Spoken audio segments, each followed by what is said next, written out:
happy holidays. I hope that wherever you are and whatever you are doing, you are having an amazing holiday season. I've even got slightly festive, uh, arm things on gloves, and I just realized I've put two different designs on, but that's okay because it's keeping my hands and my wrists warm. And you know me, I'm a little bit different. So, welcome to our annual transparency report. And before we get going, I would like to apologize to you here for the fact that, well, this is not when this particular live stream was scheduled to happen. If you are watching elsewhere in the world, you may not know that the United States had some pretty big, nasty storms over the holiday period. We had lots of snow dumped in large swathes of the US. Here, just west of Portland, Oregon, we had a massive ice storm, so bad, in fact, that we could not safely really go anywhere. We then had a family member who was going to come and join with the West Coast team for the holidays, got on a plane in the Midwest, and then their connecting flight was cancelled. So my partner then had to drive all the way down to California to pick them up because that's where they ended up going. Long story cut very short, that was very stressful and ate into our editing time that I had set aside for the holidays. But then now they're here. We had a major storm pass through yesterday, cut off the power here at the studio for a day and a half, which was restored today about 11:30, 12 o'clock actually, 12:30. So the power was restored at 12:30. Obviously, I didn't want to do this live stream even though we had power thanks to the Ford F-150 Lightning and its Pro Power onboard system. We couldn't easily ensure the quality of the stream, and so we delayed it. This was due to go out on Friday. We were supposed to have a clip show today and another clip show later on this week. But as I said, because of everything that's been going on with the weather, power cut, family members being stranded, and us having to drive about 1,600 miles to go pick them up, everything is a bit at sixes and sevens right now. I'm going to be honest, I don't know if we are going to get those clip shows out to you before the end of the year, and I hope that you will forgive us if we have less content than normal at this festive time of year. But thank you to all of you joining. Please feel free to share and retweet and like and all of those good things, or re-mastodon toot. Retoot. You are allowed to retoot. We are a toot-friendly zone here. How about that? But obviously, you can also carry on the fun after the show in our Discord chat room. I will make sure that we leave a link for that later. And if you'd like to support the channel at patreon.com/Transport Evolved, I would be very grateful, because Patreon is where we get a lot of our income. This year has been quite the crazy year. It has been the crazy year because it has been busy for us. It has been complicated to try and get everything done and organized. It has been difficult because we've been trying to expand our production quality and everything else, but it's also been very challenging. I'm sure that we are not the only content creators that you follow, and content creators have had one of those bizarre years where there's been lots of changes in the way that YouTube monetizes its videos, the way that creators are paid, and also the way in which YouTube has decided to promote certain types of videos over others. And that's all had a negative impact on us here at the channel. Throw in everything that's been going on with Elon Musk and Tesla and Twitter, and the kind of attention that he's been getting, and it's been a difficult year for this channel. So this live stream is a chance for me to account for everything that we've done this year, all the money that we've brought in, where it's gone, and some of our hopes and goals for next year. And so this is not going to be necessarily talking about EV stuff. But it is going to be talking about the channel as a whole and where we want to go from this point onwards. And as usual, we've got some lovely little graphs that we're going to talk to you about. I apologize in advance if this is going to be something that makes you feel a little bit dry. It is quite a dry report, but if you are a Patreon supporter, if you support us on YouTube, if you've purchased any swag from us this year, if you've donated anything to us, it is in my best interests as the company owner to be really open and honest with you about where your money that you've sent to us has gone, to answer some questions about where we go moving forwards, and also to kind of lay down the groundwork to help you understand what we've done this year and why we've done it. We've got some questions. I am not ignoring the questions as they come in, but I'm going to go through some of the financials now, and then I'll swing back to the questions later. So please don't feel that we are ignoring you. I am ignoring you. There is a reason why we're doing this, and partly because the app we're using to stream doesn't let me see the chat room while I am doing all of this other stuff. So let me lead you through what amounts to some of the stuff that we've done this year, some of the income and expenses. And I feel like at this point, I should point out, while we are going to be discussing some of the stuff, while we are going to be discussing some of the things that Transport Evolved has done this year and some of the money that we've spent, it's also really important to let me bring back me so you can see me for a second. I think it's really important so that you understand that we are not going to discuss dollars and dimes here. And the reason we're not going to discuss dollars and dimes is if I told you this much money came from this person or this much money came from this source, and then we spent this much money on this person, not only would we be breaking a whole lot of laws, in terms of company salary and things like that, but we'd also be putting people in a really difficult situation. So what we've done instead is we break things down as a percentage. So of the total income we brought in this year, this percentage of our income came from this source, this percentage of our income came from this source, this percentage of our income came from this source. And there are a couple of things that I don't mind disclosing, which we will talk as we go through. So let me make sure that I can set this up in a way that you can see all of the information while this goes on. Please let me know if for some reason you cannot see me as I bring this screen up. Oh God, your vent. Oh, you've just seen my vent. Come on. Time to shine. There you go. Yes, I have vent dragons. I forgot this is the first live stream with a vent dragon. I have vent dragons. All right, so here we go. I'm going to switch to my income and outgoing for the company. All right, so here we go. Please let me know if for some reason the audio cuts out, or tell me that you can hear me. So this year, our income and expenses. This is kind of like a really high level view.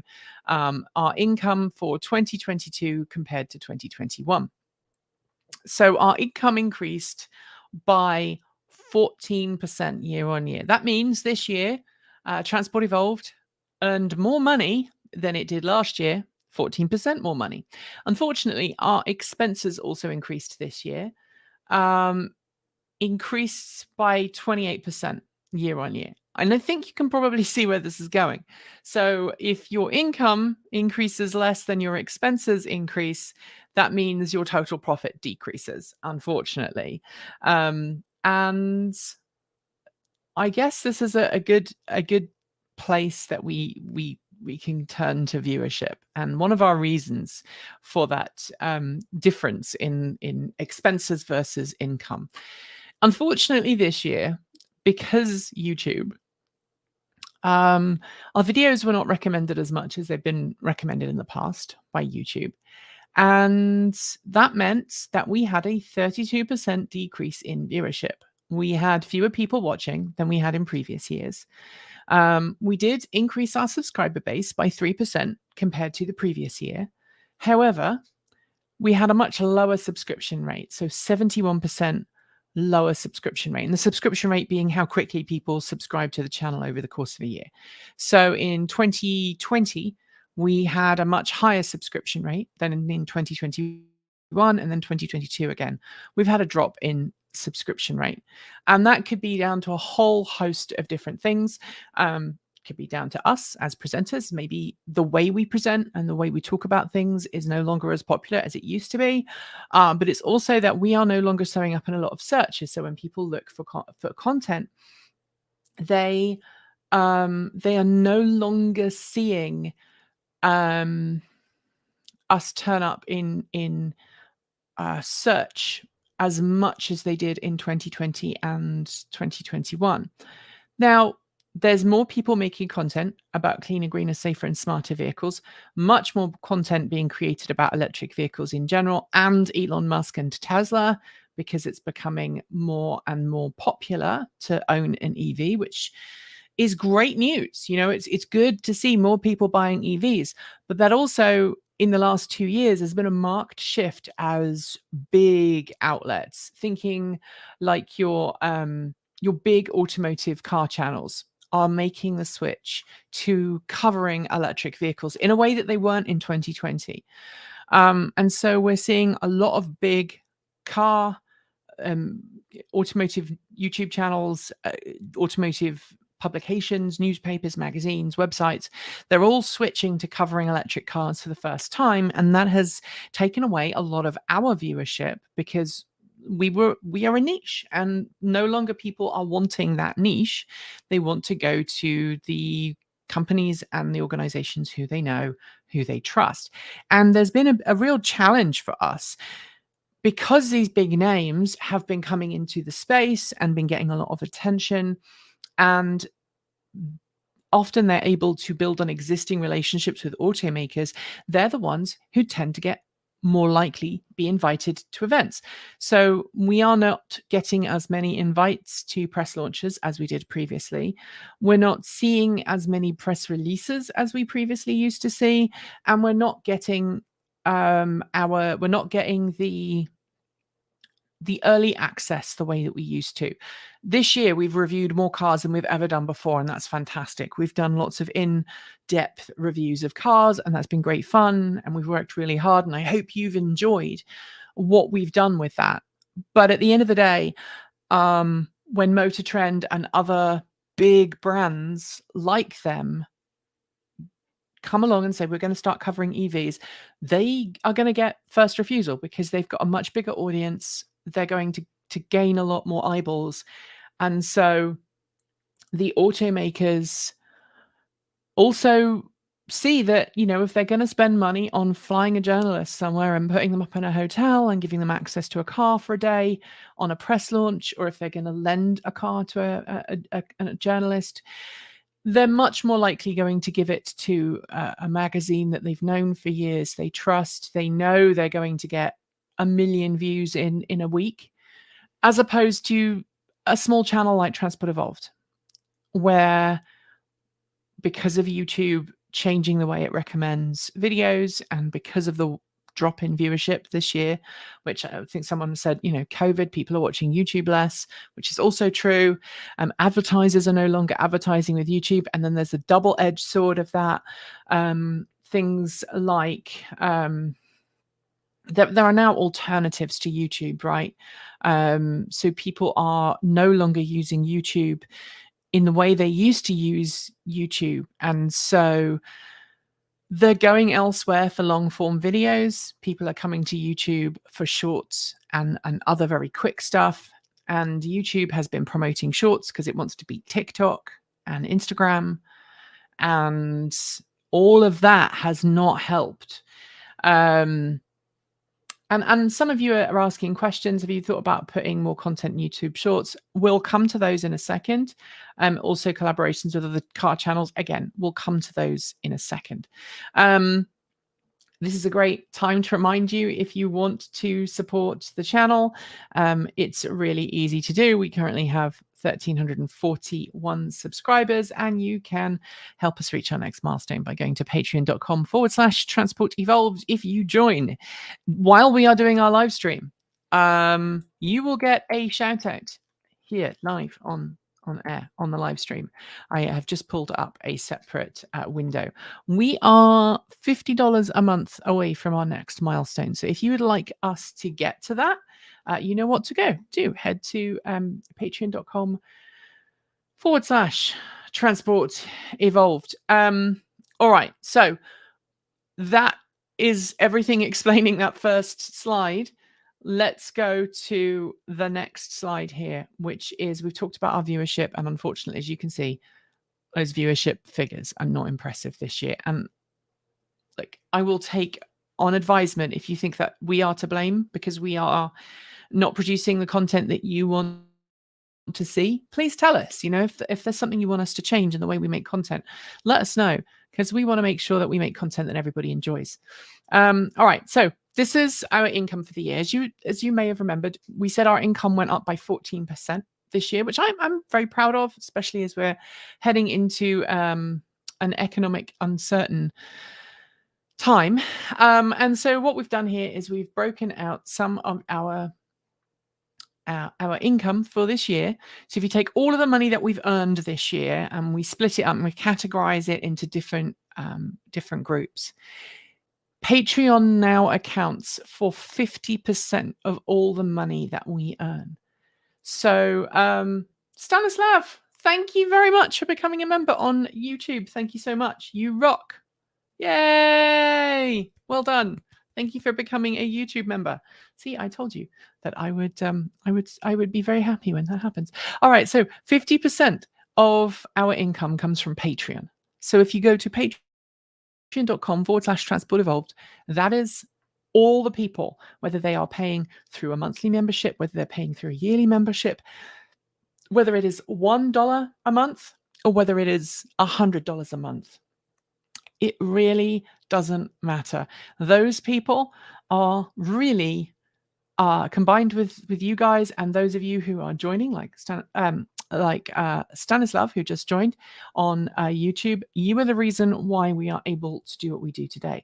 And also the amazing people like Mark who give us super thanks during live streams and things like that. Thank you, Mark. You are awesome. I love the rocket. Is that a rocket behind you? I think that is a rocket behind you. Thank you very much.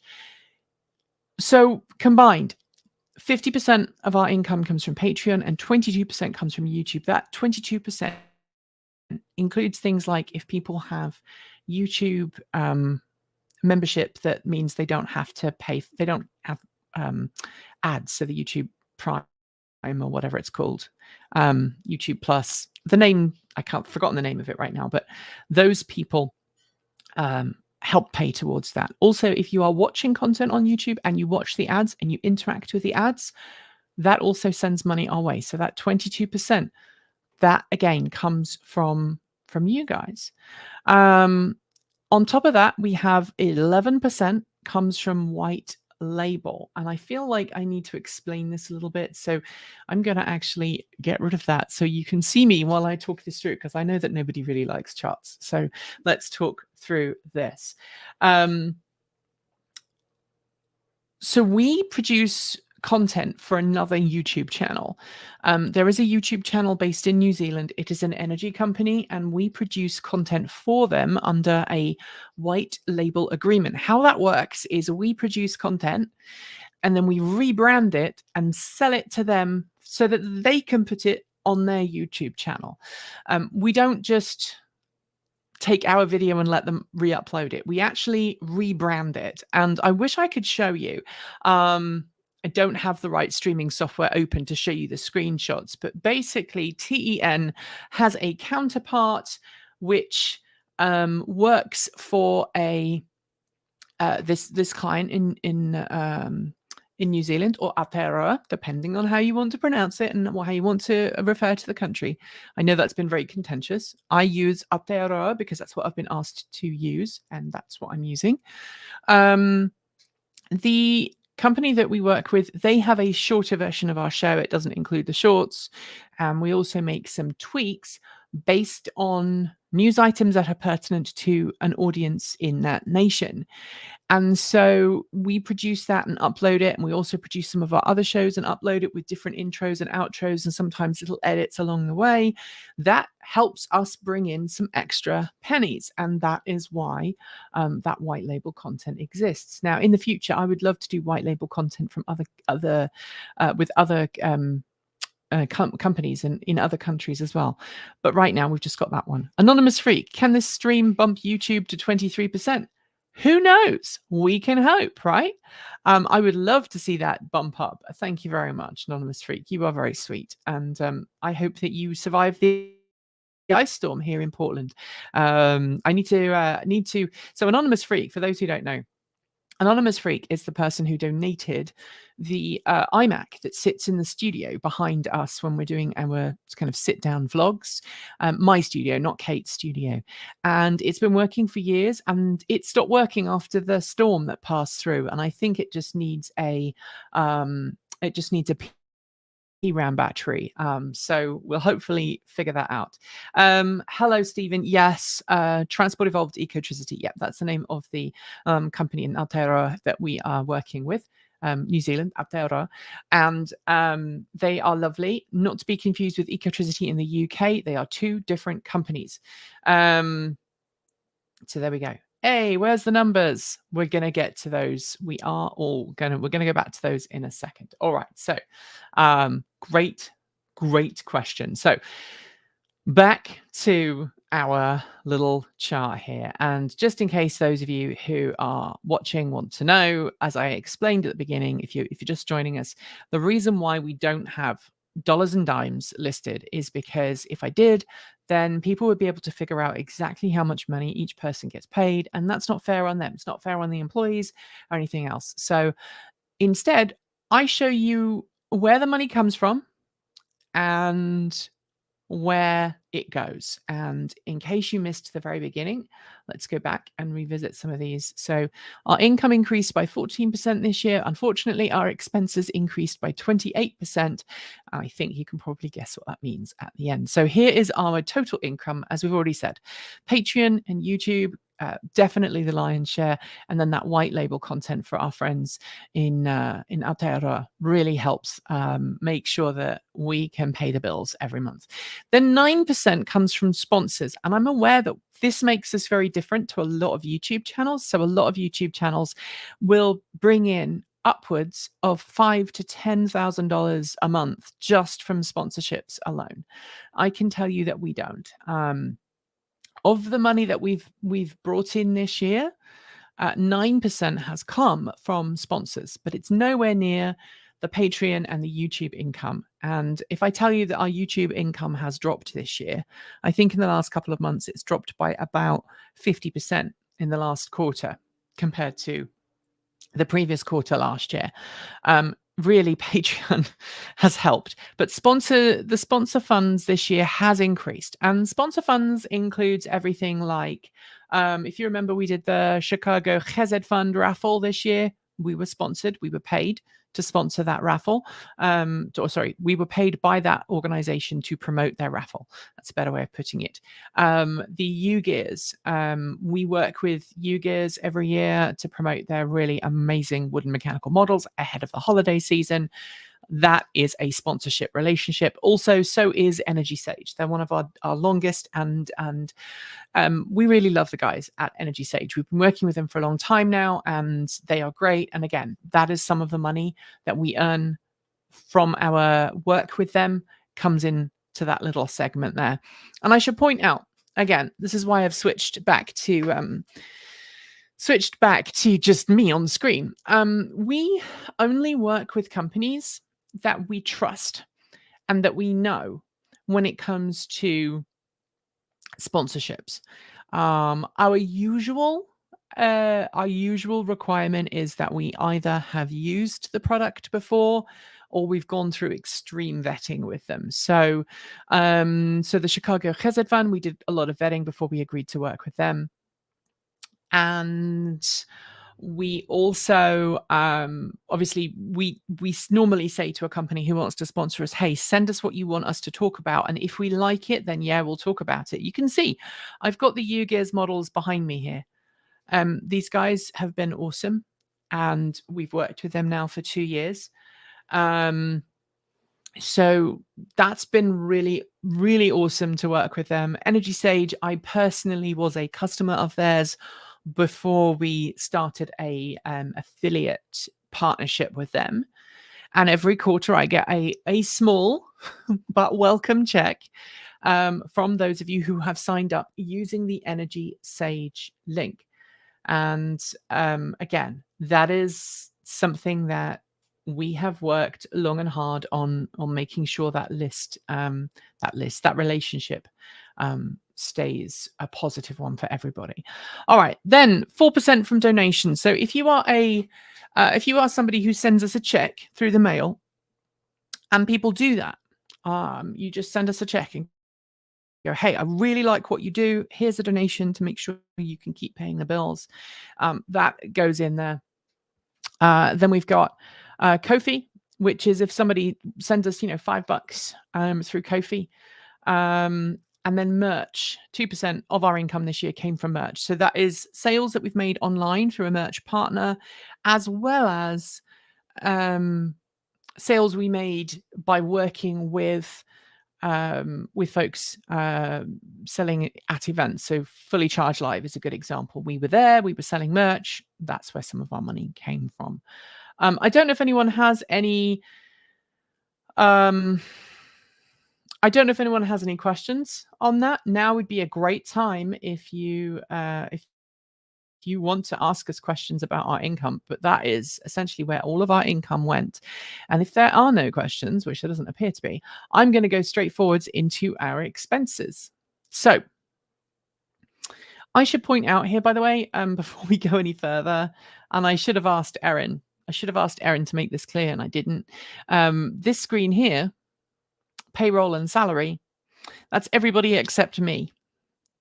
So everybody but me is taken care of in the payroll and salary. So of our income, 64% of our money that we earned this year went to payroll and salary. That includes things like paying for healthcare for everybody, paying a decent living wage to every member of the team except me, making sure that everybody had access to healthcare. So Transport Evolved provides healthcare to everybody who is a full-time member of staff at the company. Next year, we're actually increasing the amount of money we are paying towards healthcare for everybody so that everybody else gets to pay a little bit less. And we also, what else do we do? There is also a savings plan that people have an option to sign up for if they want to. We don't make any contributions to that, though, so that doesn't necessarily come straight out of that. It comes out of people's individual salaries. So of all the money we spend this year, that's where it goes. And I think, I don't know if I said, but taxes for payroll also come out of that payroll and salary. Then we have travel. I'm going to go kind of reverse around the clock. I don't know why I'm doing it this way, but that's how my brain is working today. So we're going to go with it.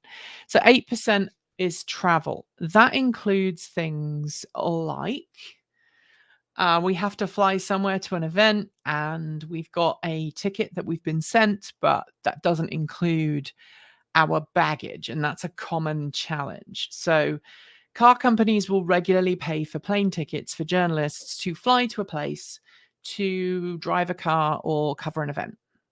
And when that happens, we always mention it in our videos. Hey, this company paid our airfare and our lodging to come and do this thing.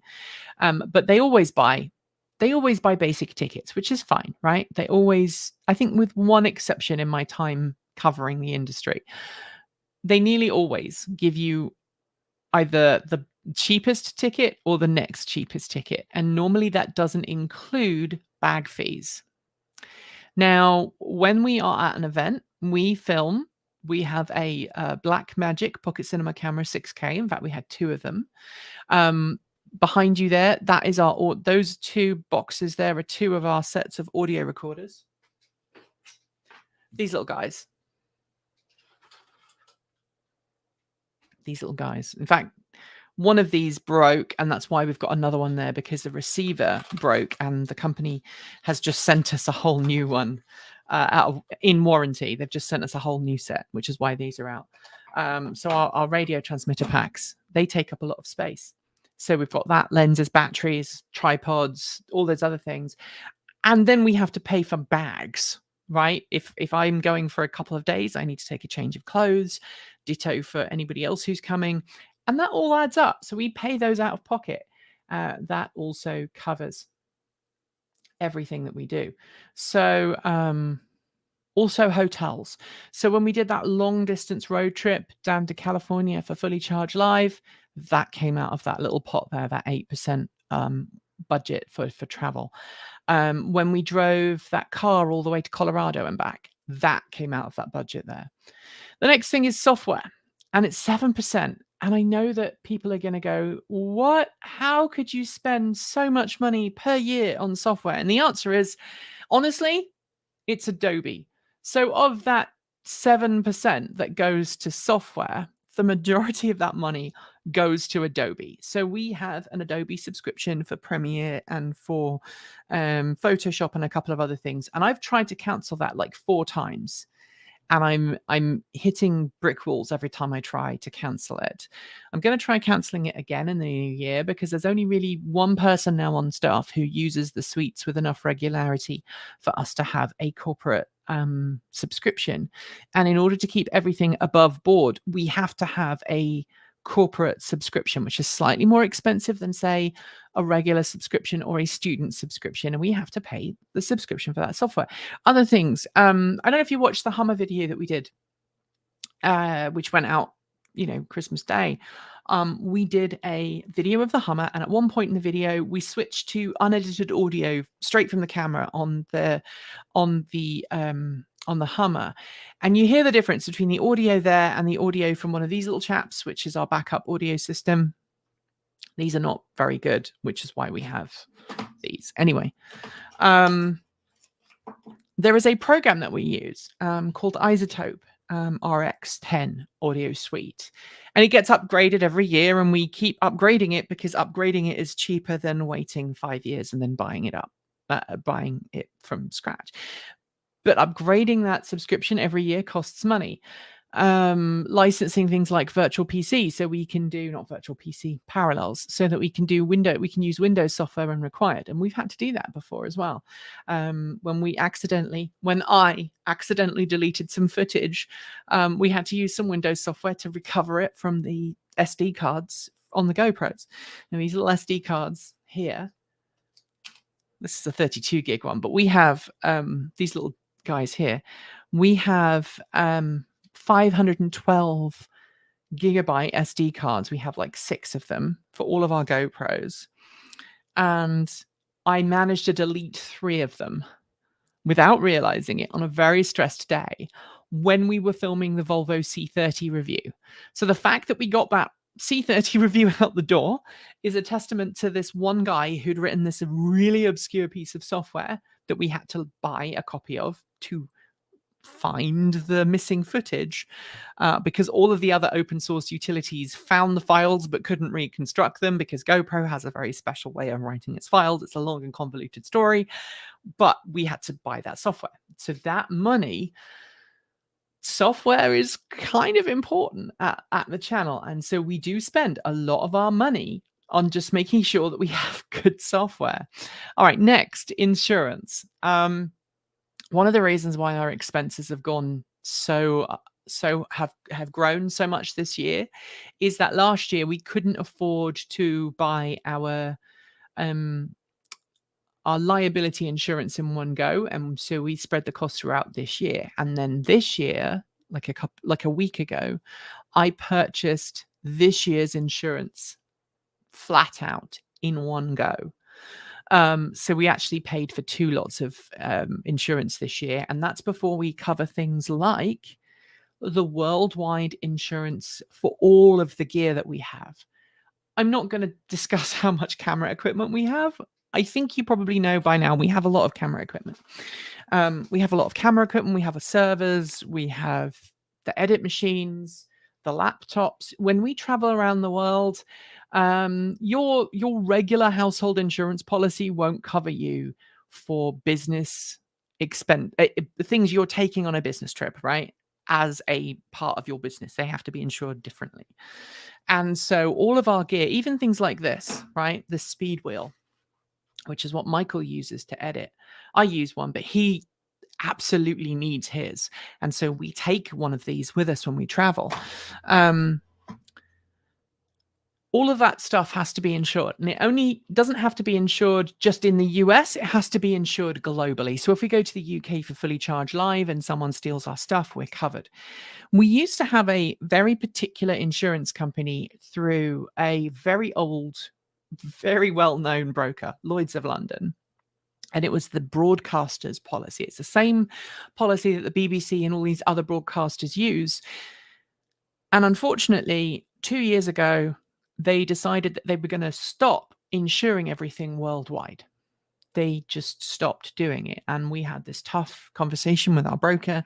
I found, thanks to another person who is a content creator, I found this other insurance company who charges an arm and a leg, but insures our stuff worldwide for loss and theft and all of these other things. And so our insurance costs are higher than your average business. So your average business has to insure things in one location where the business is, maybe in a vehicle to and from work sites, and that's about it. But we have to insure everything here, all of the kind of the servers and everything there. We have to insure all of the camera equipment and computer equipment that we use globally. And then we have to insure, we also have to be insured for someone suing us for libel, right? So if we ran a story about a car and the car company didn't like it, they could sue us for libel. And I'm going to let you know that someone has tried to sue me in the past for libel. And it was a very stressful and very horrible experience. One that I do not want to repeat. I was working for another company at the time, so it wasn't my company that was being sued. And luckily, they had a good legal department and they sorted it out without going to court. But it was a scary, stressful thing. And so we have good insurance, and good insurance costs a lot of money. All right, then we have equipment. So I lied. Healthcare wasn't part of the payroll and salary. It's got a separate bit. I'm sorry. It's the holidays. I got that wrong. Will you forgive me? I hope so. So equipment, cameras, new cameras we had to buy. We had to buy one new camera this year. We've also had to buy things like hard drives. We've had to buy things like lights, even things like this. I'll get this out of the bag and show you this. I'm sure, I'm not going to say which employee it was. One of my employees broke one of our monitors this year.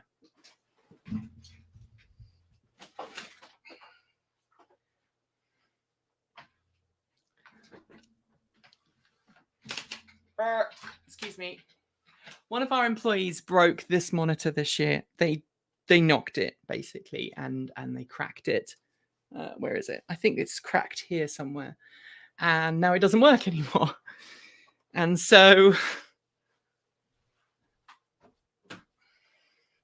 buying little things like this to enable them to use one of the other monitors that we have in our inventory with an HDMI-based computer instead of an Apple DisplayPort, things like that. They all go into the equipment purchasing stream. I'm going to pause for a second and go through these comments because we've got so many comments. Thank you very much, Sal. I know, richest country in the world, but doesn't provide universal healthcare. So I don't want to get into politics, but I'm going to get into politics. So Oregon, the state of Oregon, where I live, recently passed a ballot measure that is going to make universal healthcare a basic right that everybody should be able to access. We don't know how that's going to be implemented, but it could mean that those things are going to change. Right, here we go. And by the way, thank you, Sal. That was very kind of you. As someone who's basically only ever worked for small businesses and never got health insurance, thank you for providing healthcare for your staff. You are welcome. I cannot imagine. Look, I'm asking everybody at this company to put their heart and soul into something that is essentially a bit of a, I don't want to use the word crusade, but it's an attempt to try and convince people to change the way they think about the world around them and the energy they use and the transportation they use. I'm asking people to put a lot of faith in me as a company owner and a business owner and as a YouTube content creator. The least I can do is make sure that everybody gets a decent living wage and to make sure that they have decent healthcare. Adobe must also do gym memberships. Oh, yeah. Cost of Adobe editing software is insane, even for an individual. I tried using it for my personal channel, but got totally priced out of it. Yeah, we need to get rid of ours. It really is ridiculous. I see your super chat and raise my Patreon membership to FSD. Sean, you are amazing. Thank you very much. Very kind of you. And let's see where we're at now. We are $18 away from our next milestone. So if you are willing to help us, that would be really great. And I'll tell you why a little bit later on. Stanislav says some states have great health insurance programs when your income is low. You can find a program with $0 premiums. That is true in some states, but not in all. Yeah, talking about New Jersey. New Jersey's insurance is pretty good. 2-bit. Hey, good to see you guys. It is, Ricky, it is totally surprising how much running a channel costs. And Ricky, again, another content creator, you should totally subscribe to Ricky's channel. He rocks. And it is super, super expensive. People see us on, talking on the channel about the stuff we're doing, and it's sometimes expensive. And I should probably point out here, some of the stuff that we have expensed this year, we've not put on the list. Okay. So I just realized I haven't put the cost of putting the server room heat pump on the list, because I paid for that. I think, did I pay for that out of pocket? I think I probably did. So all of those extra things haven't been put on yet, which is kind of a little scary. Anyway, test disk for the win. Oh, you're talking about the lost footage? Yeah, I used test disk, but it could see the files, but it couldn't reconstruct the files. And I ended up with a 4 gigabyte GoPro file that looked like it might be a playable file, and there was nothing in it. So have I looked at Norwegian Veritas for insurance? No, but we do have a very good broker now, so I'm very, very happy with the one I have. All right, Hoovy must have good lawyers after his Ford lighting. Yes. Wireless audio gear probably too. Was it Ghost who broke the screen? It wasn't Ghost, but you know what? He's got broad shoulders. It was Ghost. That way the employee will not be. I know they're probably watching. I haven't said who it was. I've been very good. It all adds up. It really does. Isn't the best way to defeat that kind of legal challenge to prove it is true? Yes.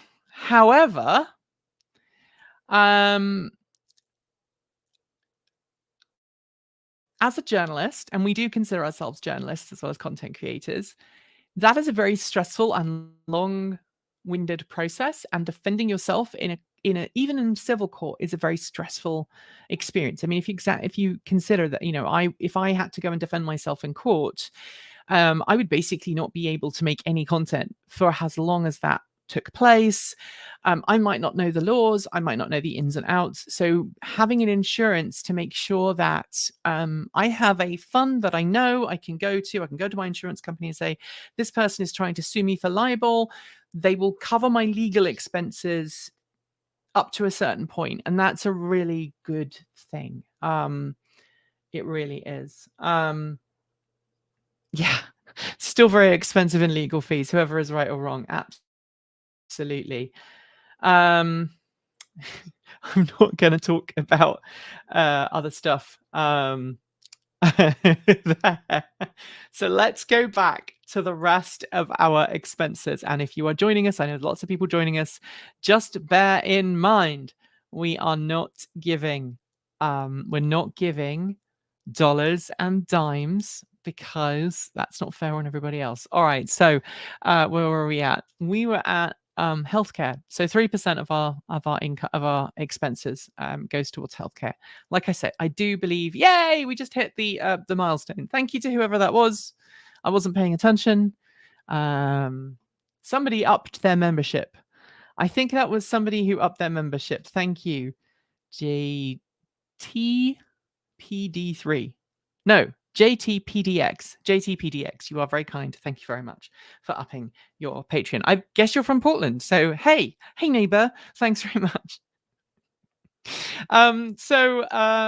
We are, where are we at? We are at healthcare. So 3% remainder is for stuff that kind of little stuff that we didn't categorize anywhere else. That was covered. And then 2% for computers. That's when kind of computer hardware that needs to be upgraded or serviced, which is different to the equipment. The equipment is normally studio stuff as opposed to actual computers. Then we have 2% for our internet service, which feels like it's a lot of money, but it is. We live out in the boonies. Like we live out in the country, man. And we can't get business internet for $100 a month. No, I wish we could. So we have 2 internet services. We have a local Wi-Fi provider who beams a signal up the valley, and then we have Starlink. And I've talked about this. Actually, you know what? Let's take a little bit of a dive into this in a second, because I just want to finish this expenses thing, and then we'll come back to that. And then 1% is cost of goods sold. So that's things like that making the t-shirts. We had to pay someone to we designed the t-shirts in-house. Erin designed them, but then we had to pay someone to print them. So that is a cost of goods sold. That's things like printing t-shirts, producing things like our little badges as well. That's all in there. And I think also advertising comes in to one of those categories as well. And I can't remember which one we put it in. I should point out, this is not an audited books. I have to wait until January until we do our actual end of year accounts for that. But just so that you know, that's where all the money's gone and that's where we're at. We are turning a very small profit this year, like a very small profit. If I say that I worked out that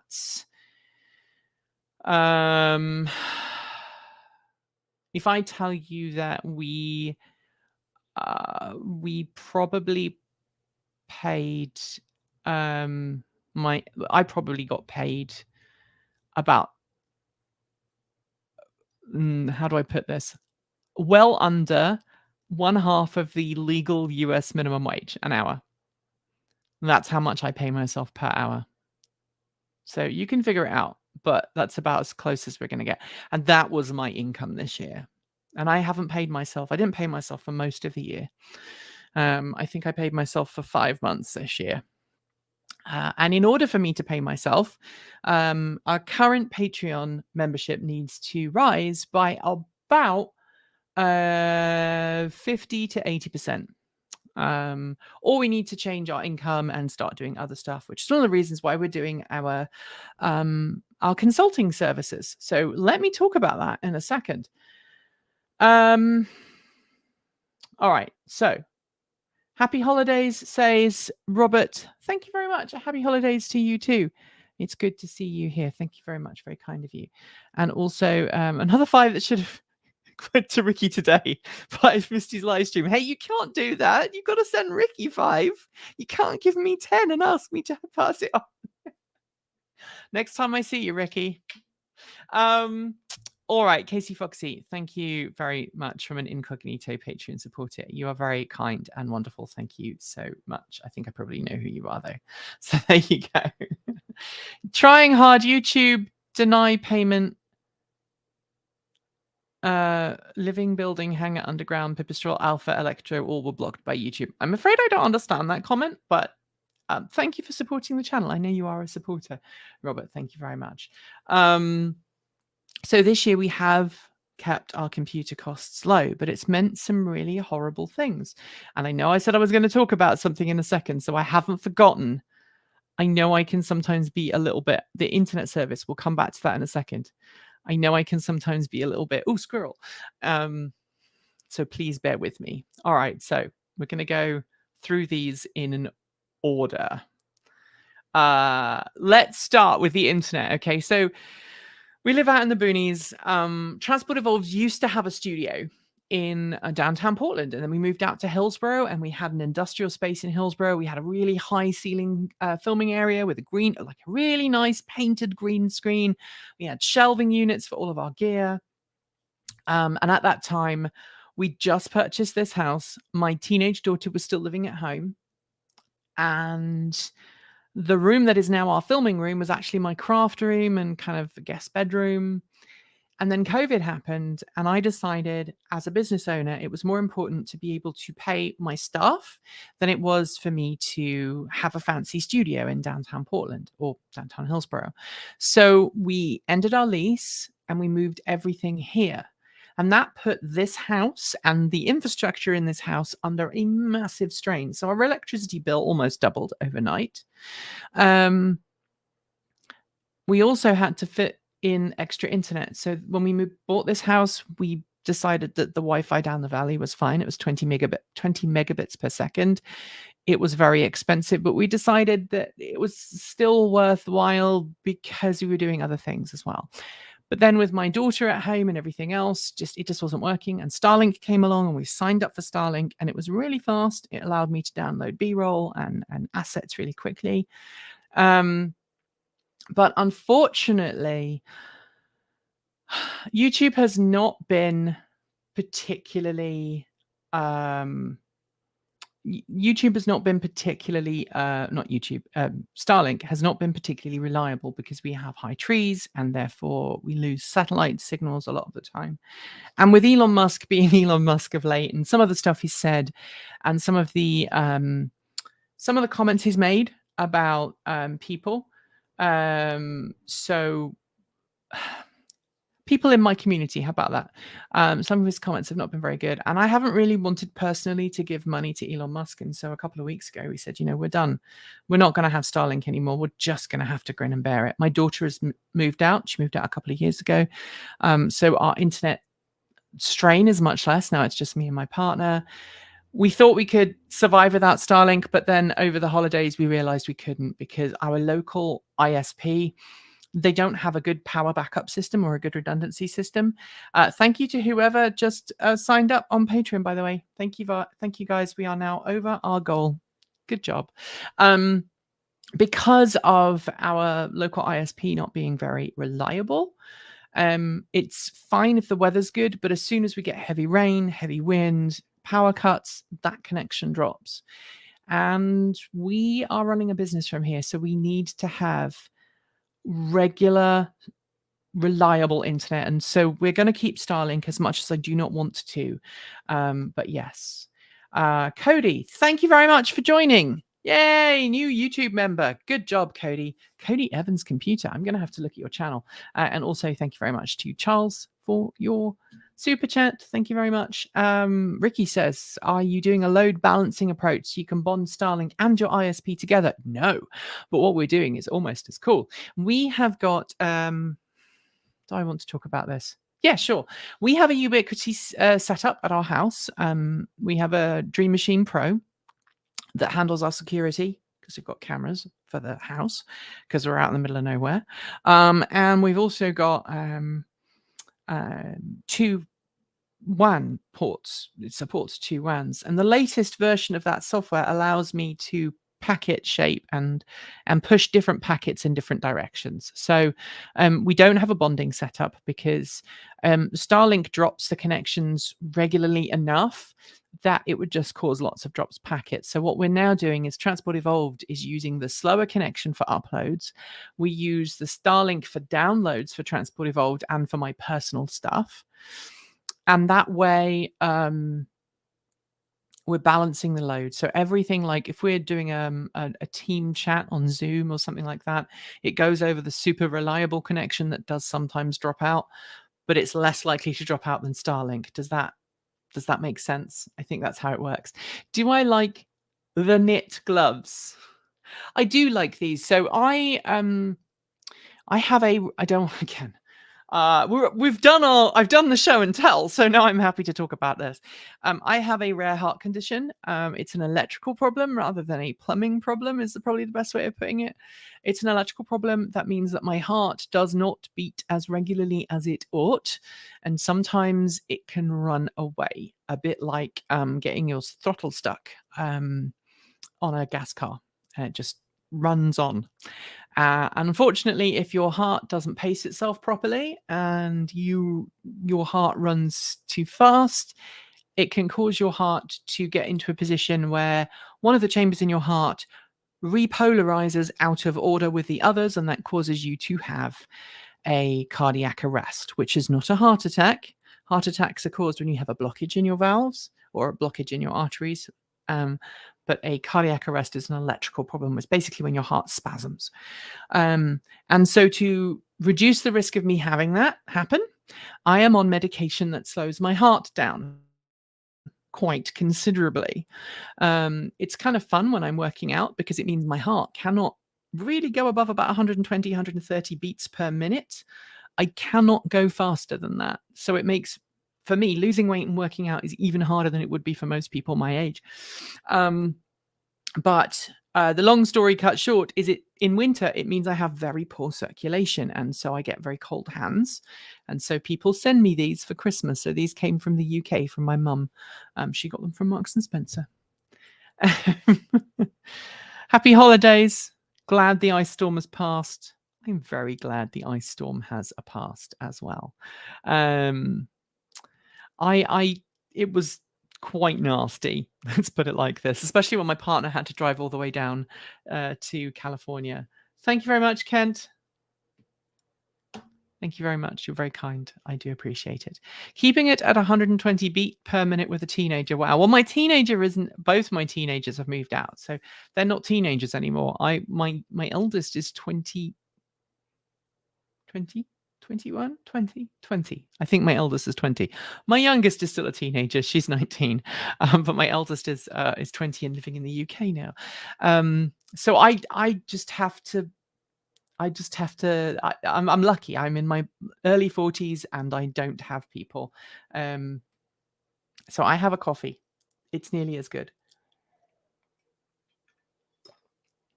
And yes, I am not supposed to drink coffee because coffee can make your heart go faster.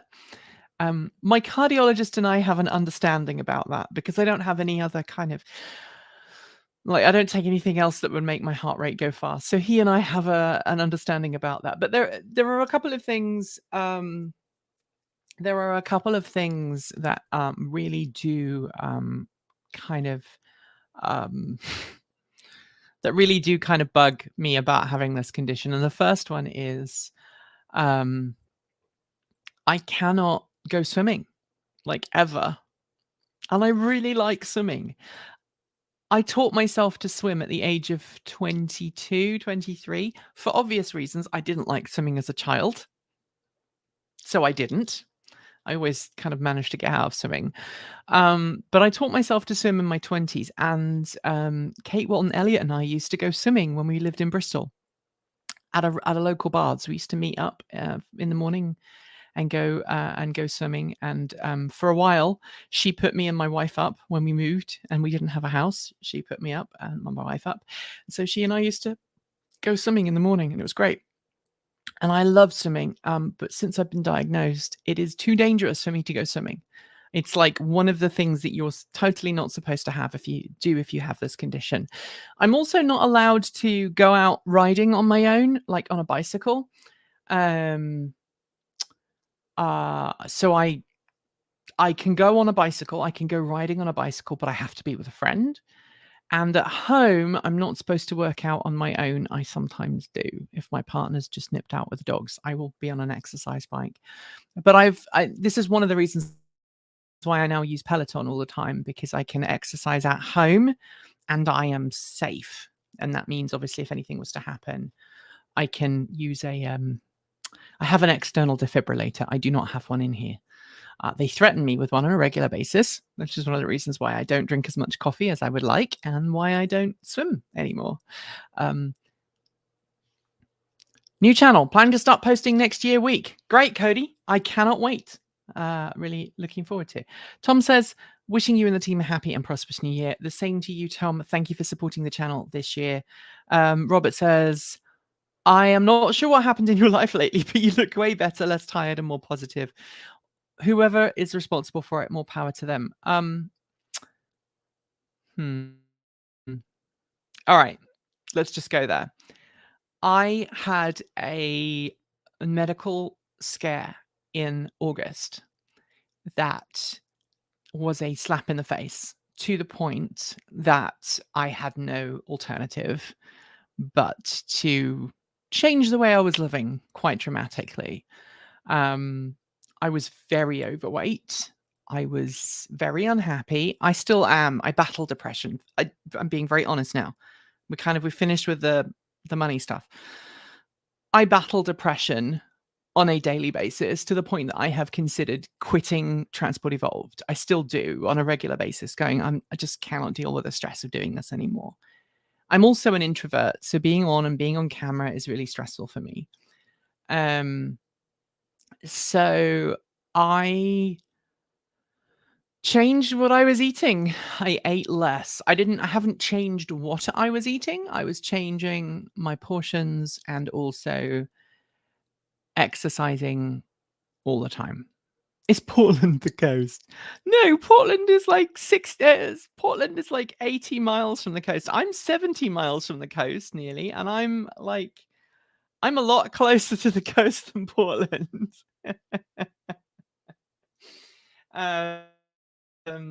Buddy system works for biking, hiking, and swimming. Sad you can't swim. Maybe you can wade in a shallow pool. Yeah, I would like to do that. I mean, I'm sure I could still, I can still swim. I want it to be this clear. I can still swim. It's just, it's not recommended, because swimming is one of the things that pushes your heart rate up too high. And yeah, that bad things. Anyway, so yeah, earlier this year in August, I had a big health scare. And my doctor gave me some medical results that I did not like. And so I went, you know what, screw this. And I changed everything. Do I get sponsorship from the Electric Vehicle Association? They are a charity. And so I support them. And they effectively have given me and the team a membership to the society. There's no money that exchanges hands. There you go. Brent and Aussie, you're so brave for sharing your depression. I don't feel brave, but thank you. It is, it's one of those things. Oh, thank you, Ricky. That's very kind. Hope you guys get some time off to unwind. Well, I hope I do too. So that was very kind of you. Thank you very much. So we were going to do a clip show today, and then we were going to do a roundup of the year later this week. Because of the storm that passed through yesterday and knocked all of our power out for more than 24 hours, and because of a family member who decided to come to Portland despite the storm, and my partner having to drive all the way down to California to pick them up and come back,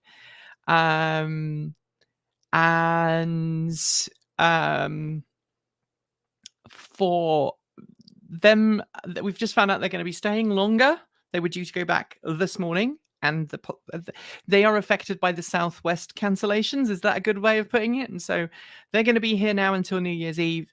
And so I feel really bad. Like, I would feel really bad working while they are here. So I hope you will forgive me for not doing those shows. If there's time, I will do it. But if not, I hope that you'll put up with the fact that we're not going to push it out.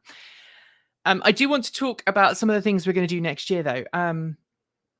Good for you, girl, and no offense in calling you a girl. None taken. People can call me a girl. That is not a problem. Believe me, I spent 20 years of my life trying to convince people that was a sensible thing to call me. So if someone wants to call me a girl when I'm in my 40s, be my guest. I am not offended. Family first, exactly. So I guess that's what I'm saying. Family first. I know some of you wanted to see this, so let me just turn off my lights so you can see the The Vent Dragon, because the Vent Dragon came up at the beginning of the channel, at the beginning of the thing, beginning of the live stream, and lots of people are like, what is a Vent Dragon? So this was my 43rd birthday present. It is called a Vent Dragon. It is by an artist who is on Etsy, and I've forgotten his name. But there's 2 dragons in my vent. And their eyes do things. And I have a little remote control for them. So they do different things. Like, I don't like those ones. Some of them are a bit kitsch. But I like the solid ones. And I wanted it because I like playing D&D.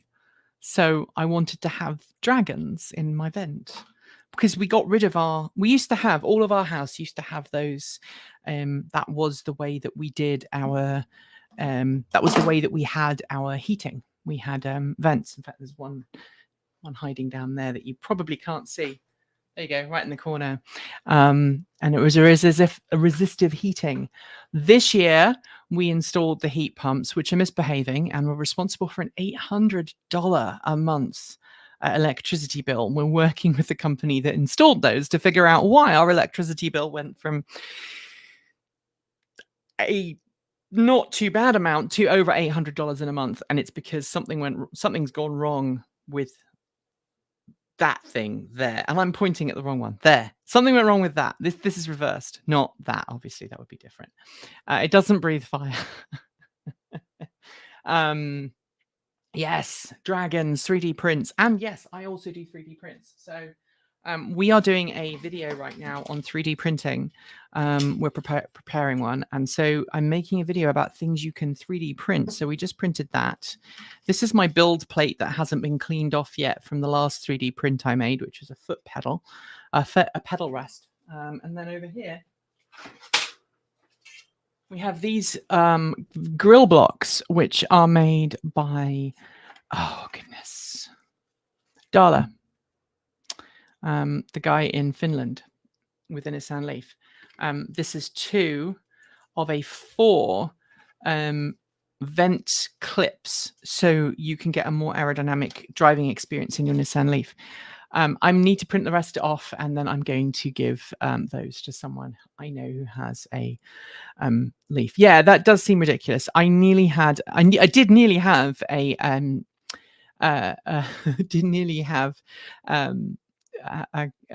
cardiac arrest when I saw that bill. It was over $800.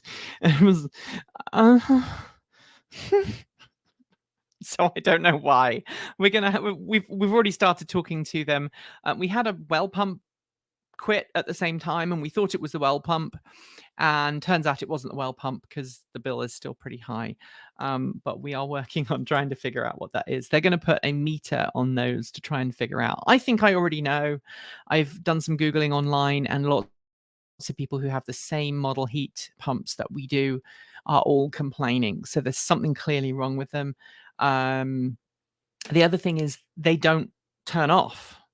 So this room, currently, the temperature is set to 20 degrees Celsius, and it's already over 30 degrees in here.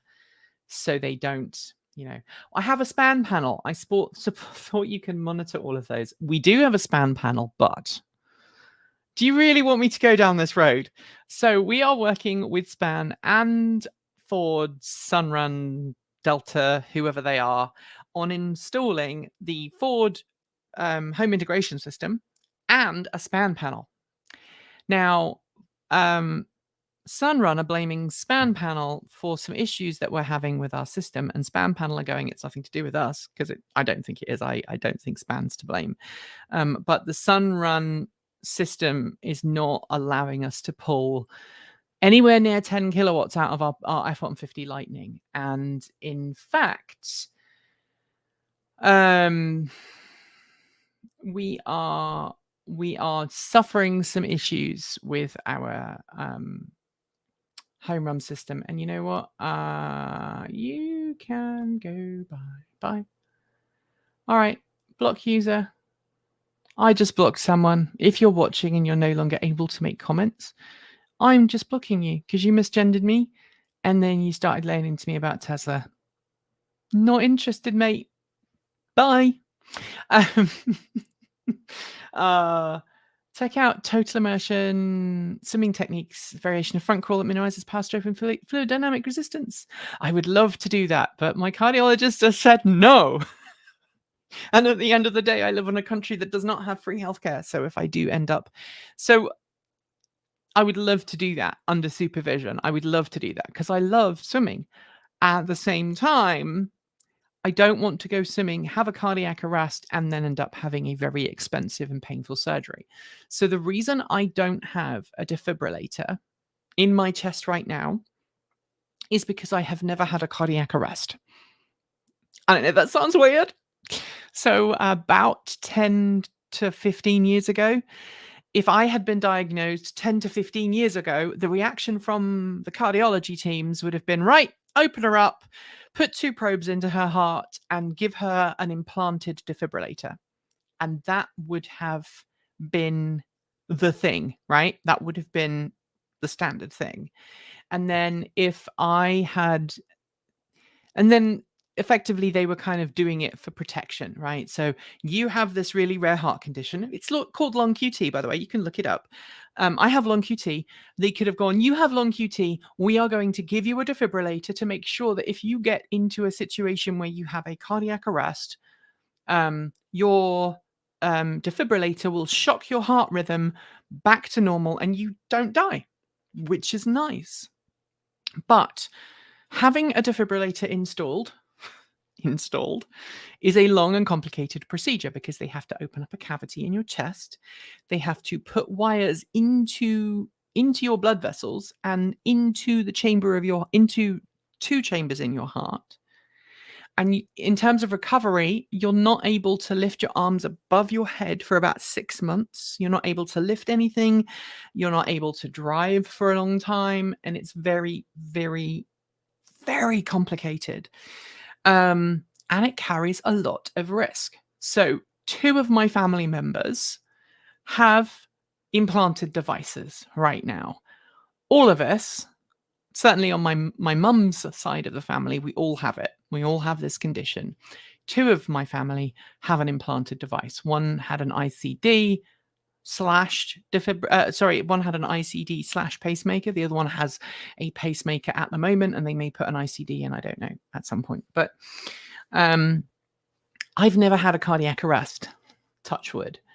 I used to regularly faint because my heart rate got too high and my body just went, we're done. Now I'm on medication. My heart rate is a lot calmer than it once was. And so I am medicated and stable. And if I am medicated and stable, they will not give me a defibrillator.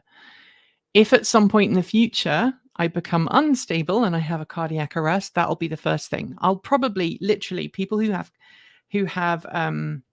these. Very often it's a case of I'm out doing something and suddenly I wake up in a hospital with something in my chest. That is literally the pathway. And so if I can make sure that I don't get to that point, I'm good. I would really like to not be in that place. I do have something in my chest. I have something called a loop recorder, which is, it doesn't actually go into my heart. It just sits below the skin, and it allows the doctors to monitor my heart remotely. Every night I have a little thing beside my bed, and I joke it's my Borg implant. It uploads to the mothership, to Unimatrix Zero, to tell everybody I'm okay. But my first implantable recorder was this big. This was the size. This is a USB stick, but my first loop recorder was this big. I've got it somewhere. I've lost it. It's somewhere in the house. It was this big. My current loop recorder I don't have anything on my desk that is the size of my current loop recorder. It's a lot smaller. It's like a little glass cylinder. It's really tiny, and it's just below the skin, just here in my chest.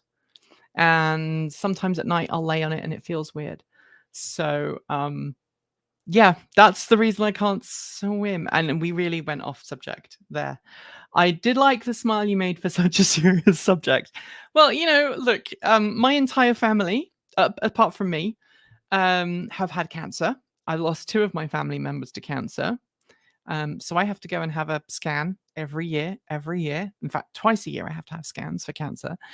Um, 2 of my family members have died of cancer, and 2 are surviving and are beating it at the moment.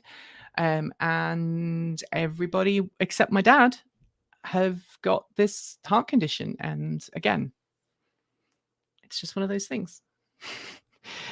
Why are you going into hospital next? Why are you going into hospital next week, Nikki? My heart needs a firmware update.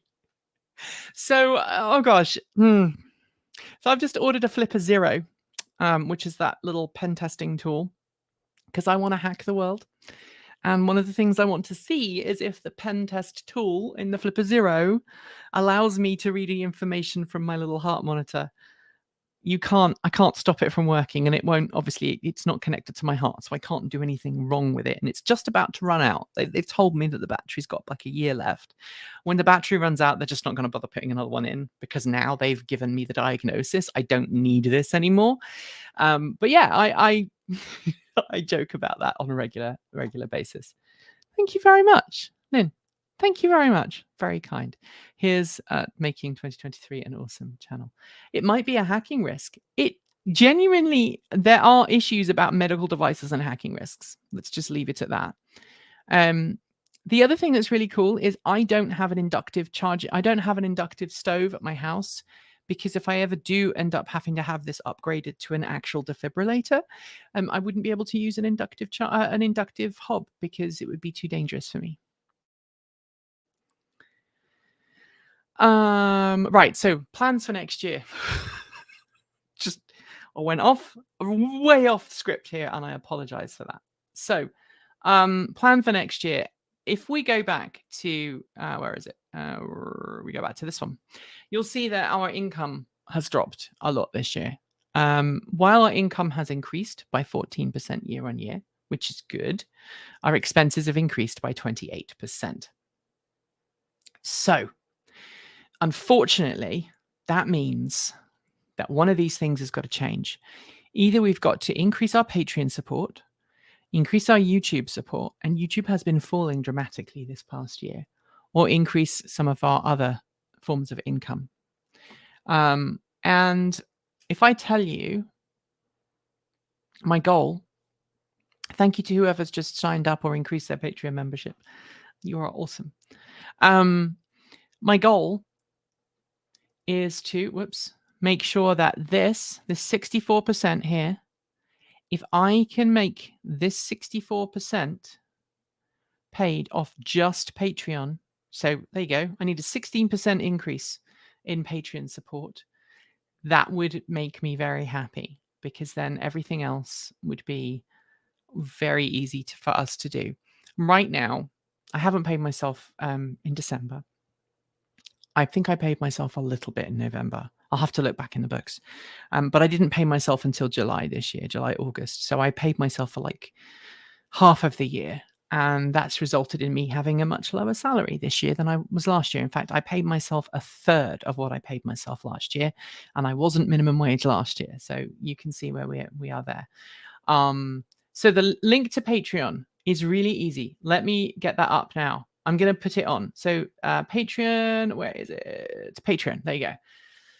Patreon.com/Transport Evolved. And that will help us a lot.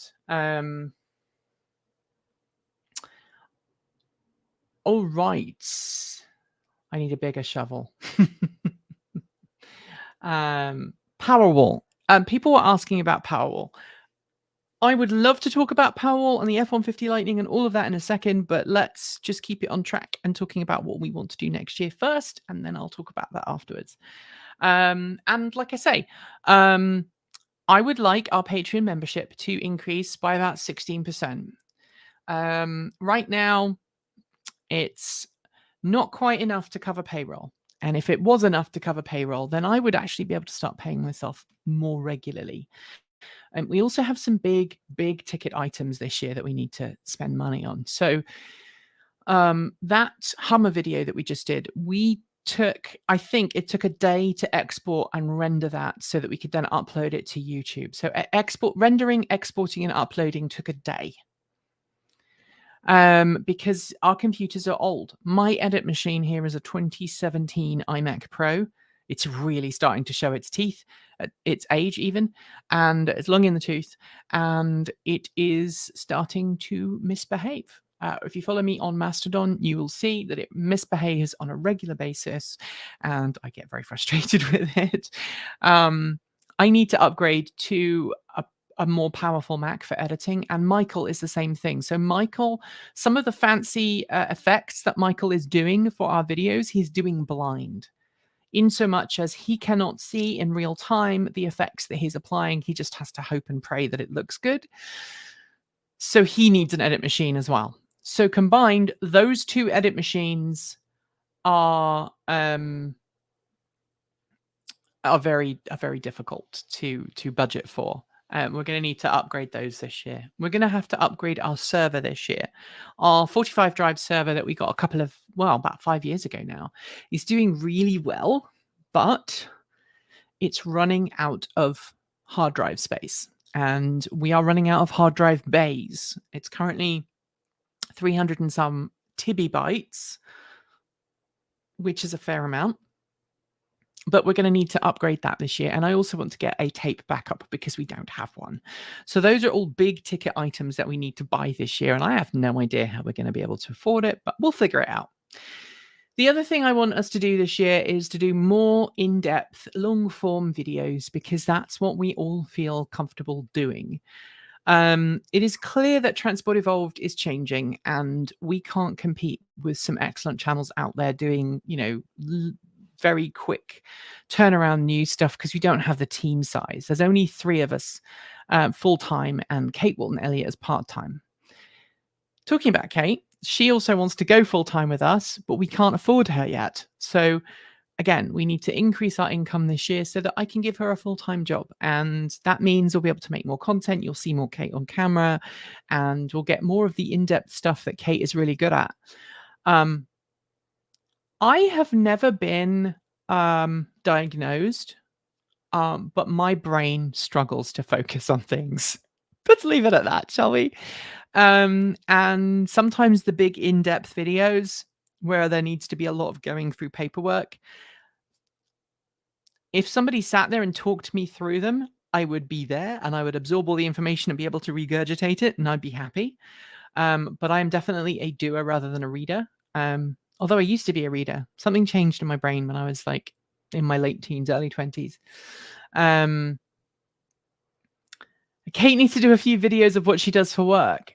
That would be difficult. She works in the healthcare industry, so there would be several issues with that. But yeah, Kate also works in the healthcare industry as well as for Transport Evolved. So she does a couple of days there and a couple of days with us. And I want to bring her in full time, but that means really dramatically improving our income stream for that, which is why we are doing our consulting this year. So if you didn't already know, Transport Evolved is now doing a consultancy service. You can find out more by heading to transportevolved.com, our website, where there is a page all about consulting. And we are going to do 3 different types of consulting. So the first one is we'll come and talk to your company about EVs during like lunch. A lot of companies, especially here, do lunch and learn sessions. And we've already given a couple. We started to do it this year, and we did them on the quiet.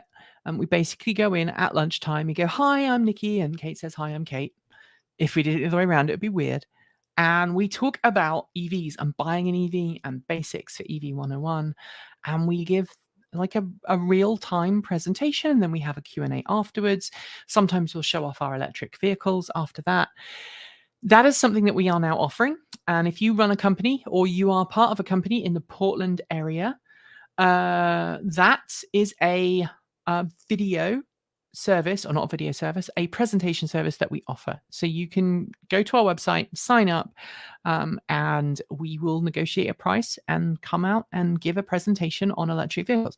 We can also do that to like a homeowners association or to a local group, like if you've got an environmental group locally, or you've got a community project group, or any other kind of community group, we can come and do that same thing. Then we offer individual consultancy services, and we've already had somebody sign up, a couple of people in fact sign up for that, where we will talk to individuals. You buy us for 3 sessions, 1 hour per session, and we talk to you about your individual car needs. We find out about your routes that you travel regularly. We do research into kind of the terrain and all of that, and the weather in your area. And then we come up with a personalized recommendation of which vehicles we think you should go and try. We'll then talk to you about some of the things to bear in mind while trying those vehicles out. We'll help put you in touch with local dealerships if you're in our area. We'll help you, even if you want some help with used vehicles, we can help you do that as well, help you buy a used vehicle. And then after that for that third session, we make sure that you're comfortable with the vehicle, answer any questions you may have, make sure you've got at-home charging, make sure you can navigate charging networks and stuff like that. We offer that as well. So that is a second part of our three-tiered approach, which is the individual consulting service. And then we also do a corporate consulting service. If you're a corporate fleet manager, or you are operating a large business and you've got a current fleet of vehicles that are not electric, and you're like, I'd quite like to go to electric. How do I do that? We'll come in and we'll talk to you about incentives. We'll evaluate your fleet, try and identify which vehicles should go electric first, discuss alternative forms of transport. Maybe you could switch from using a certain freight service to a different last mile delivery service. Maybe you can work with a local courier firm. So we're talking about decarbonizing your fleet and giving you that roadmap. And that's an ongoing service, and the price of that depends on what you need from us.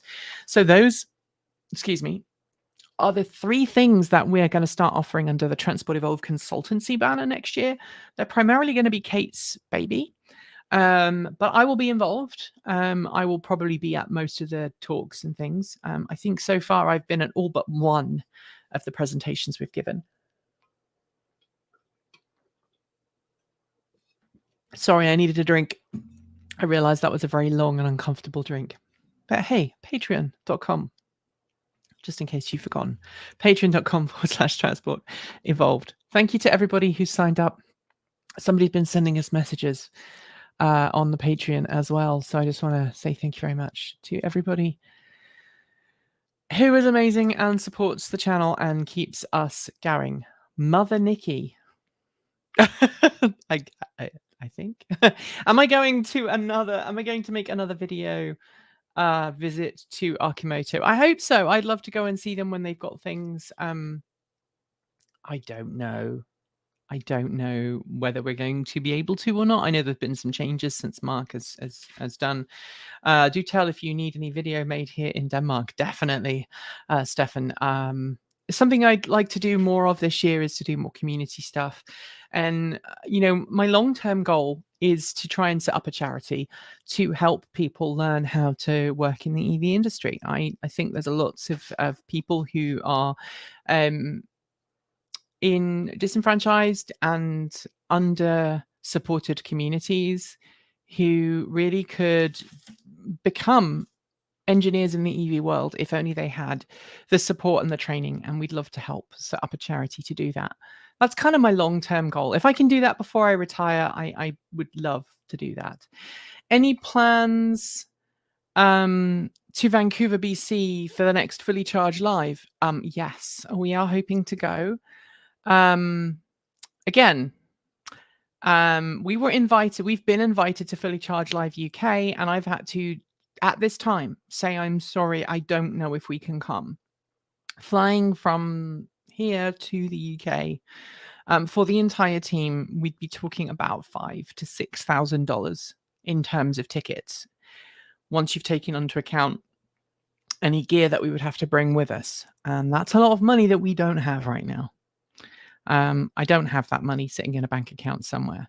I do have money sitting in a bank account, and the business has money, but that money is earmarked for salaries and things like that. And there's a hierarchy of needs. My team come first, not attending events. So if we can get sponsorship, or we can increase our, like, hey, if we increased our Patreon support by about $2,000 a month, we would actually be able to do events like that really easily, because we could save up for a couple of months and then get tickets, and it wouldn't be a problem. But right now, I know we're in an economic uncertain times. I know that people are feeling the pinch, and I'm sorry, and that sucks. So I'm not going to ask people to dig deep to support us, because I know a lot of people can't. And if you can't, just know that sharing the videos and supporting us that way really, really helps. The Mother Nikki comment was comparing you to Mother Teresa. I don't think I'm saintly. You don't know me very well if you think I'm saintly, but I'm very touched. I'm not flying up for the COVID clan. I'm not up for flying in the COVID can with all the COVID Carls and Karens anywhere. So it's by train or not at all. We will drive up to Fully Charged Live in Canada, because we're not far away. We really are not far away. Write a book. That's fun. I would love to write a book. I work about 70 hours a week most of the time. Like, to the point that some of my dear friends send me messages going, "You're not working, are you, Nikki? Are you working? You're working, aren't you? You just sent a message from your official Transport Evolved account. You're working." So yeah, I'm trying to work less next year. That's one of my goals. If you watch the chicken and garden updates over on Take Two, you'll know that we are doing, we've got lots of plans for the garden this year. We need to put in fences in the garden. We need to build a greenhouse. My partner wants to build a woodworking shop, and we need to get ready for goats, because goats are awesome. So we've got to do all of those things as well as everything else. So I may not have time to write a book as well. Anyway, thank you everybody for watching. It has been lovely having a lovely chat with you. I will do my best to try and make some content for you later on. I know someone wanted to ask a little bit more about the Ford home integration system. So when we had the power cut, there's currently 2 circuits that are powered off the Ford home integration system. One is the air conditioning service outlet. The air conditioning service outlet, which is right around the back of the garage. Sorry, that was a bit Robert Llewellyn. I did not intend that to be Robert. Sorry, Robert. I spent a lot of time around Robert over the years, and sometimes, yes. Anyway, so the air conditioning service outlet on the back of the garage is powered off the home integration system for some reason right now. It was one of the first circuits to get switched over. And then one in the garage is powered off it. So when the power went out, we ran a couple of 20 amp, we ran about 20 amps worth of draw off the home integration system, and everything else was taken from the truck. We plugged into the back of the truck, and we ran, I think, probably about 4 or 5 kilowatts worth of power directly off the back of the truck, and the rest came out. Oh no, that wasn't my Crichton voice. I'm not doing my Crichton voice. My Crichton voice is, I think I've done it to Robert once when we did that really long road trip. We did a road trip from Norway to the UK. We were stuck in a Tesla together for 3 days. It was, poor guy. I don't know how he put up with me for 3 days. Anyway, so yeah, we ran most of the stuff off the truck, and then sometime overnight, I'd run power cables to our bedroom to power some lights and the TV in our bedroom and a couple of other things, and that was powered off the home integration system. And in the night, the home integration system just stopped working.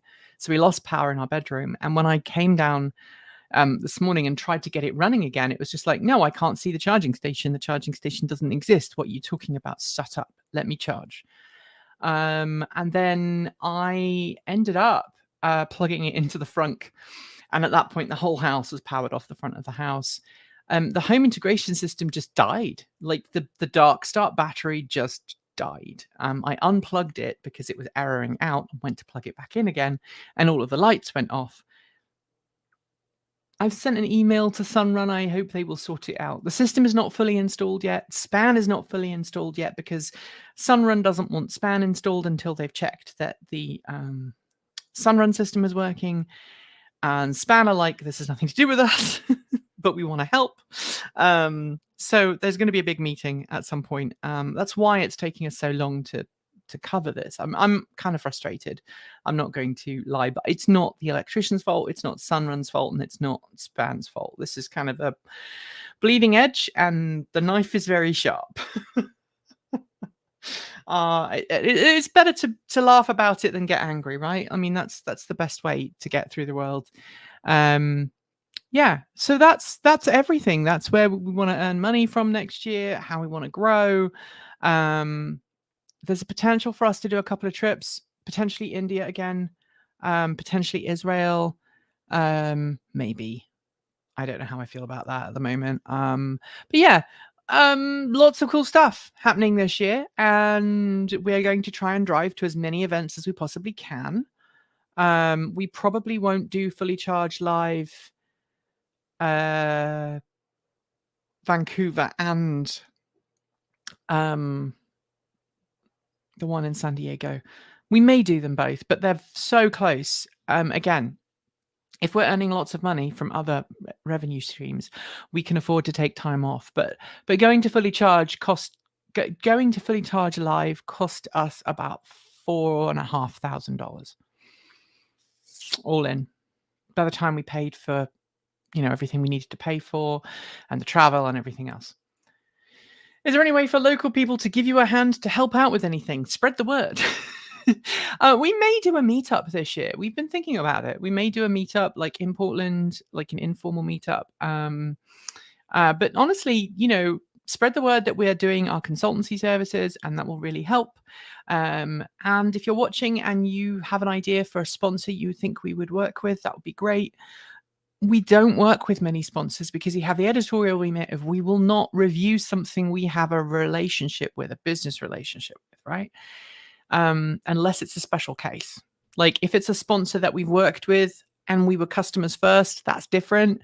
But if someone says, hey, will you review this? And oh, by the way, we'll give you sponsorship money. We say no. We have to say no a lot of the time. There's one charging station provider who has reached out to us 20 times. 20 times since we did a review of their product, asking us if we'd like to do a review of their product.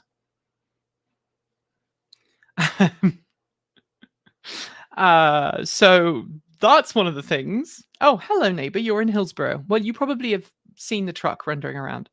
I don't hide my truck's license plate. I'm pretty obvious when I'm on the road. Span is not the problem. Mine is working great, says TrueWorks. Exactly. Thank you. I'd love to know if you've got the Span integration working with the Home Assistant, because I know you have Home Assistant, TrueWorks. If you have Home Assistant and you've got your Span integration, I'd love to know about it, because that would be awesome. Home Assistant is great. If you don't know about Home Assistant, Home Assistant is great. So this is my Home Assistant install with all the lights in the house and all the air conditioning stuff. Apparently my office air handler. Here you go. It says it's 27 degrees Celsius. Can you see that it's set to 20 degrees and it's still heating? What's that all about? That's just not on. That's not cool. Apparently our laundry is on, and it's going to be finished in 1 hour and 51 minutes. It's currently 5.9 degrees Celsius outside, and our electrical grid is 464 grams of CO2 per kilowatt hour equivalent. So there we go. Juice box, give it a belt, it keeps on flowing. Yeah, I like my juice boxes. My juice boxes need to be moved. We are going to move the juice boxes from their current location out onto the driveway. It's all part of the grand expansion, as long as certain politicians don't try to make me illegal. But that is something different. If you've not read the news today, there are some very disturbing things going on in the Republican Party right now, trying to redefine who I can be and who I am and all of that stuff, and it's not very nice. But let's not go there. We were having such a lovely time. Anyway, thank you everybody for being awesome. Thank you for joining me. I hope that you have a lovely, happy, prosperous new year. As I said, I was going to make some videos later this week, but now we have family here who are not supposed to be here, but they're here, and I don't want to say to those family members, sorry, I've got to work. So, that was almost a Noel Fielding. Sorry, that's almost a Noel Fielding. Anyway, my brain is really screwed right now. I'm not going to make those videos. We'll probably do those later on in the week. But there we go. This might make you laugh, giggle. Went to the market this morning, no birdseed in stock. Now the birds are mad. There you go. Watch that it's a fault being thrown by a GFCI from the bathroom. No, it's not, luckily, but it's all good. Anyway, the truck worked. We had power for a day and a half, powered by our Ford F-150. It was 95% when the power went off. When it went back on today, it was at 41%, I think. So it worked. The only thing we didn't have was water, which means we couldn't shower, we couldn't use the toilet flush, and we couldn't make drinks because we have an off-grid. We have a well and we have a septic system. And so that kind of sucked. But other than that, we had power. And hopefully, if Sunrun and Ford and Delta figure out what's wrong with our unit, and hopefully it's something, I think it needs to be RMA'd and we need to have a new one because there's something clearly wrong with it. You don't plug in a stove. We did a test. We plugged in the stove and the voltage dropped to below 100 volts. It was like, no, something's wrong there. So hopefully they'll RMA it and install it and we'll be able to do a video on it. And if we can get that system installed, as well as the span, then we will have water because our well will be backed up by the truck. And that would be really, really freaking nice. Anyway, thanks for joining me. You guys rock. I'm going to say goodbye properly now. As always, keep evolving.